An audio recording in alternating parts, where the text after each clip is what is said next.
ويسلم على رسوله الكريم أما بعد فأعوذ بالله من الشيطان الرجيم بسم الله الرحمن الرحيم مولاي صل وسلم دائما أبدا على حبيبك خير الخلق كلهم محمد سيد الكونين والثقلين والفريقين من عرب ومن عجم هو الحبيب الذي ترجى شفاعته لكل هول من الأهوال مقتحم يا رب بالمصطفى بلغ مقاصدنا واغفر لنا ما مضى يا واسع الكرم مولاي صل وسلم دائما أبدا على حبيبك خير الخلق كلهم.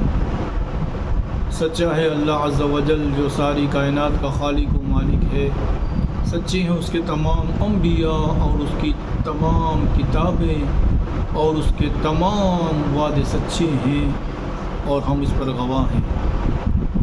اللہ رب العالمین کا ہم پر بے حد احسان کہ اس نے ہمیں اپنے محبوب نبی کریم صلی اللہ علیہ وسلم کی امت میں سے پیدا فرمایا. رب تعالیٰ کا جتنا بھی شکر ادا کریں ہم کم ہیں.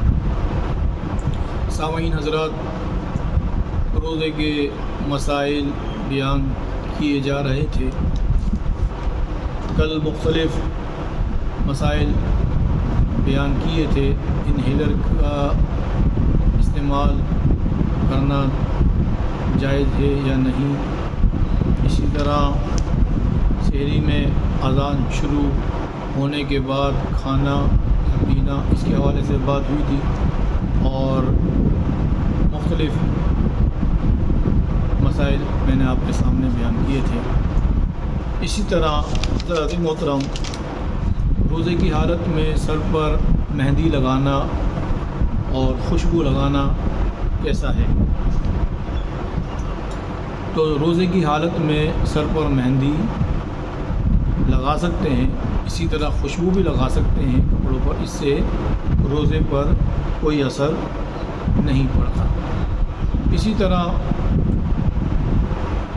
رمضان المبارک میں افطار کے موقع پر بعض مرتبہ دیکھنے میں یہ آتا ہے کہ لوگ افطار کی جو دعا ہے اللہم انی لک صمت و بک آمنت و علیک رزقک افطرت، یہ روزہ کھولنے سے پہلے پڑھتے ہیں.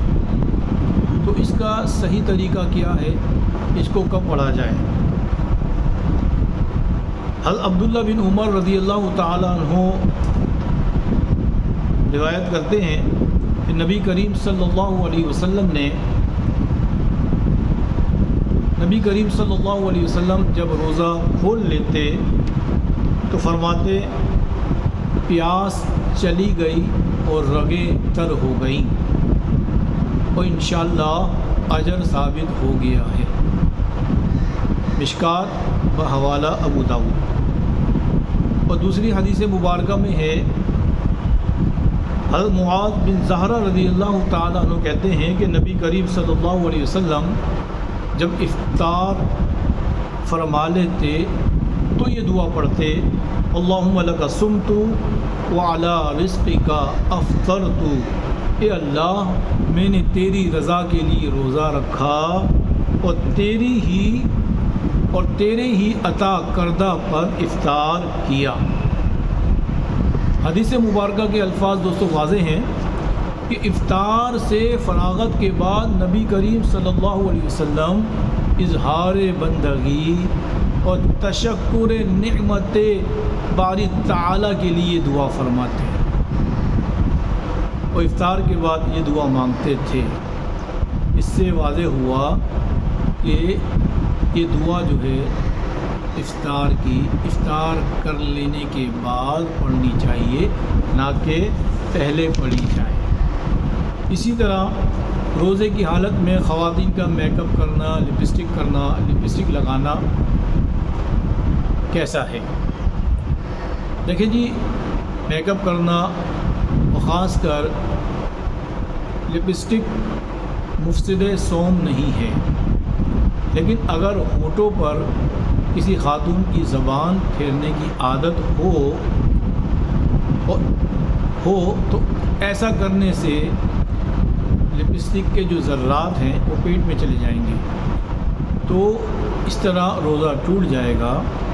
تو لہذا احتیاط بہتر ہے کہ روزے کی حالت میں لپسٹک نہ لگائی جائے۔ اسی طرح تراویح کے کچھ مسائل ہیں کہ آیا کیا نماز تراویح ہم بیٹھ کر پڑھ سکتے ہیں یا نہیں؟ جی ہاں، نماز تراویح بیٹھ کر پڑھی جا سکتی ہے، لیکن کھڑے ہو کر پڑھنے کا زیادہ ثواب ہے۔ اگر کسی عذر کی بنا پر بیٹھ کر پڑھی جائے تو ثواب میں کمی نہیں ہوگی۔ اسی طرح تراویح کی جو نماز ہے عموماً دو رکعت کر کے ہم پڑھتے ہیں، تو آیا کیا 4 رکعت کی نیت سے تراویح پڑھی جا سکتی ہے یا نہیں؟ 4 رکعت سے پڑھیں گے تو 20 رکعت نماز تراویح میں 5 دعانے ہوں گے، اور ہم اگر 2 کر کے پڑھتے ہیں تو 10 دعانے ہوتے ہیں۔ تو آیا 4 رکعت پڑھنا بہتر ہے یا 2 رکعت کر کے نماز تراویح کو پڑھنا بہتر ہے؟ دیکھیں جی، 4 رکعت کی نیت کر کے نماز تراویح پڑھی جا سکتی ہے، لیکن دوگانہ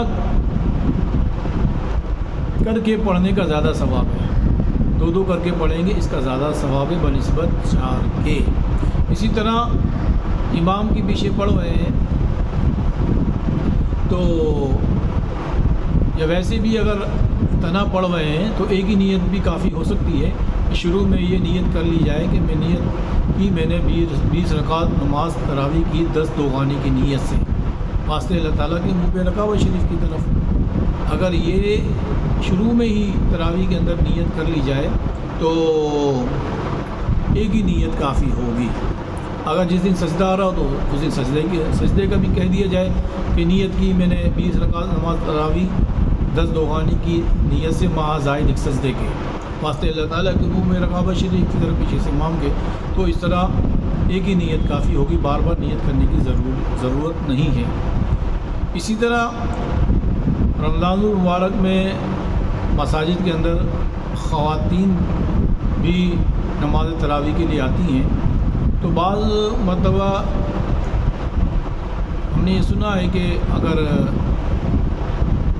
مسائل معلوم نہ ہونے کی وجہ سے بعض خواتین کی اگر جماعت نکل جاتی ہے تو وہ پھر مسجد میں آ کر، یعنی کہ جماعت نکل گئی تو جماعت علیحدہ پڑھی، پھر تراویح بھی نہیں پڑھتی ہیں ایک ساتھ اور وتر بھی نہیں پڑھتی ہیں، بیٹھی رہتی ہیں۔ تو ایسا نہیں ہے، یعنی کہ اگر جماعت نکل جائے تو نماز تراویح آپ جماعت کے ساتھ پڑھ سکتی ہیں اور وتر بھی جماعت کے ساتھ پڑھ سکتے ہیں۔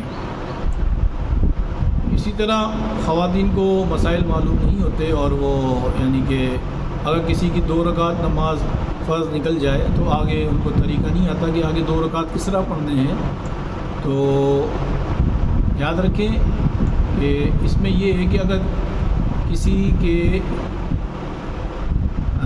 جماعت کے دو رکعتیں اگر شروع کی نکل گئی ہیں، اب وہ امام کے ساتھ تیسری میں شامل ہوا ہے اور تیسری چوتھی اس نے جماعت کے ساتھ پڑھی ہے، تو اب جو اس نے تیسری چوتھی پڑھی ہے وہ اس کی تیسری اور چوتھی ہے۔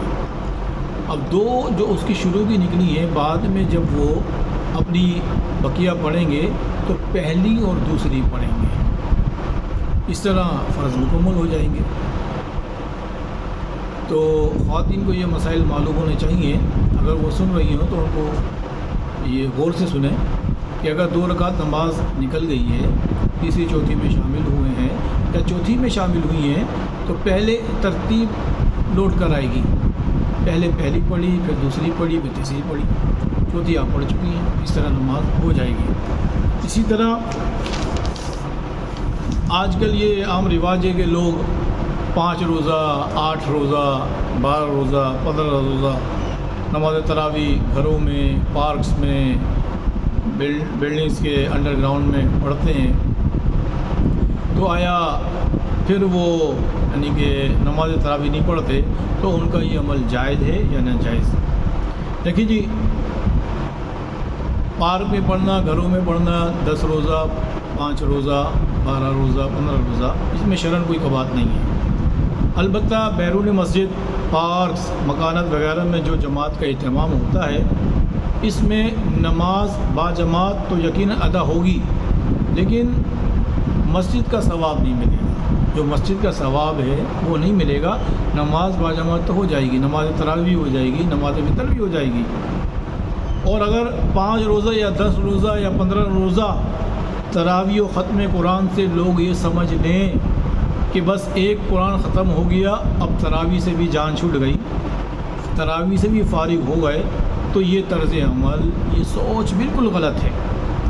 تراویح پورا ماہ رمضان پڑھنا سنت ہے، لہذا جن لوگوں کا ختم 27ویں کو ہوتا ہے، قرآن پاک کا ختم 27ویں کو ہوتا ہے، ان کو بھی چاہیے بقیہ دنوں کی تراویح باقاعدگی سے پڑھیں۔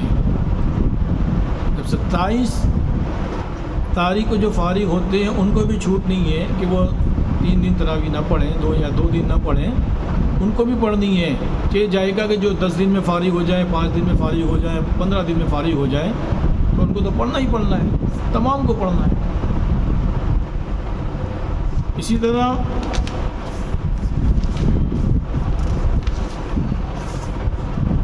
رمضان المبارک میں عشاء کی نماز تنہا پڑھنے والا کوئی شخص مسجد میں آیا، فرض نکل گئے، آیا اب وہ وتر جماعت کے ساتھ پڑھے گا یا نہیں پڑھے گا؟ بعض لوگ عموماً جن کی عشاء کی نماز جماعت کے ساتھ نکل جاتی ہے تو وہ وتر جو ہے وہ علیحدہ پڑھتے ہیں، تو ان کا یہ عمل کرنا کیسا ہے؟ ماہ رمضان المبارک میں فرض نماز جماعت کے ساتھ نہ بھی پڑھی ہوں تو نمازی کا وتر با جماعت پڑھنا بلا کراہت جائز ہے، اور دلائل کے اعتبار سے، فقہائے کرام کے دلائل کے اعتبار سے سب سے بہتر نظریہ یہی راجح ہے۔ اگر کسی شخص کی نماز جماعت سے نکل جائے عشاء کی رمضان المبارک میں، تو وہ بغیر کراہت کے وتر کی نماز بھی با جماعت ادا کر سکتا ہے، کیونکہ رمضان میں اگرچہ فی نفسی ہی جماعت وتر کا مسنون ہونا، سنت ہونا، جماعت تراویح کے مسنون ہونے کے تابع ہے، جماعت تراویح کے سنت ہونے کے تابع ہے۔ چونکہ رمضان میں تراویح با جماعت پڑھنا سنت ہے، لہذا وتر بھی با جماعت پڑھنا سنت ہے، لیکن وتر کا عملاً با جماعت پڑھنا نہ جماعت عشاء کے تابع ہے اور نہ جماعت تراویح کے۔ وتر کا عملاً با جماعت پڑھنا نہ نماز عشاء کے تابع ہے اور نہ نماز تراویح کے تابع ہے۔ اگر کسی نے فرض، عشاء کے فرض یا تراویح سے کوئی بھی جماعت سے نہ پڑھے ہوں، عشاء کے فرض بھی رہ گئے ہوں جماعت سے پڑھنے سے، اور نماز تراویح بھی رہ گئی ہو کہ جماعت سے نہ پڑھی ہو، تو وہ بلا کراہت وتر با جماعت ادا کر سکتا ہے۔ اللہ رب العالمین سے دعا ہے اللہ رب العالمین ان مسائل کو سمجھنے کی توفیق عطا فرمائے اور ان پر عمل کرنے کی توفیق عطا فرمائے۔ وآخر دعوانا ان الحمد للہ رب العالمین۔